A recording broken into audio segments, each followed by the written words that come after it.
my worst day out there would be the hike. That hike was brutal. I was chafed up and down my legs, still walking. And then, like, 2 days of that, I got sick, and I was still chafed on my legs, and I was like, is this what every survivor goes through? I was like usually. I was like, if this is, I was like, I don't know how I'm going to make it to day 39. But the chafing cleared up, and I eventually got better. I wasn't sick anymore. And so I was just hungry, and I can live being hungry. But after a while, the jungle wears and tears on you. In your mind, you just think too much because you got so much downtime. And you can't swim, you got the heat on you, and you got mosquitoes all over you. And it's just, man, like, you can see how people go insane so easily when they're out in the desert and things like that. While I was in the game, more than anything, I constantly craving a conversation that didn't have anything to do with the game, that I didn't think this person's just talking to me to be an ally, so later, I kind of craved a disagreement more than anything, because everybody here tries to get along because they want your vote or they want you to trust them so they can go further in the game.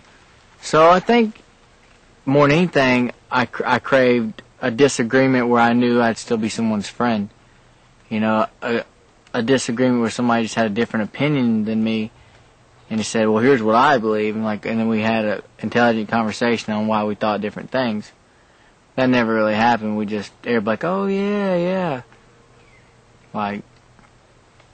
So, I guess, in a way, I was always, I'm a pretty original person, so I'd always argue with people. If I didn't feel some way, I argued with Bobby John and Gary 2 times. Because I didn't like how they were.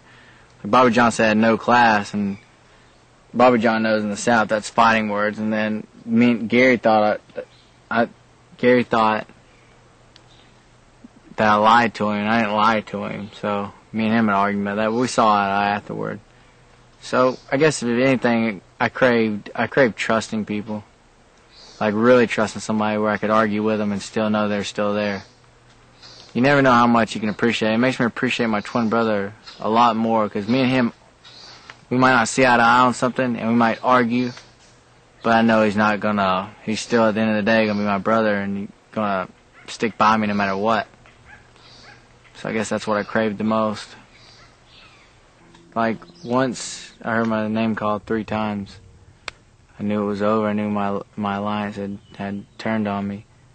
And you get this feeling of, this whole blood rush flows through you, and you have a feeling of sadness, oh my God, And then you feel kind of faint a little bit.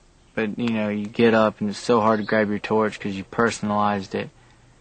And there's nothing you can do because you're going to go out, and you're not going to get to see all the challenges, and you're not going to get to try to win the million. And your dreams, each step, slowly start to fade away.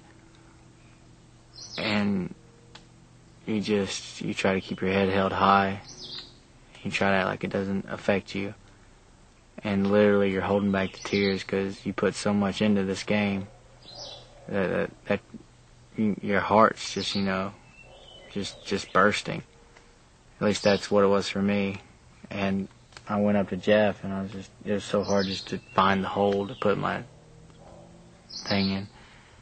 And I try to keep my head held high, and when I put it in there, it's here I go. And I thought to myself, well, at least I made the jury. I mean, there's other people that didn't make it this far. And then I thought to myself, damn that, Jamie, you didn't come here to make jury. You came here, for jury to ask you questions. And then you have to somewhere in between that, walk down that long path, just come to grips with, you're out of the game now. You can let it bother you, or you can just say, hey, you did the best you could, and know that the only one who wins it is the only one who didn't get fooled in this game. And at least I know I played the best I could. I just didn't listen to myself as much as I should have.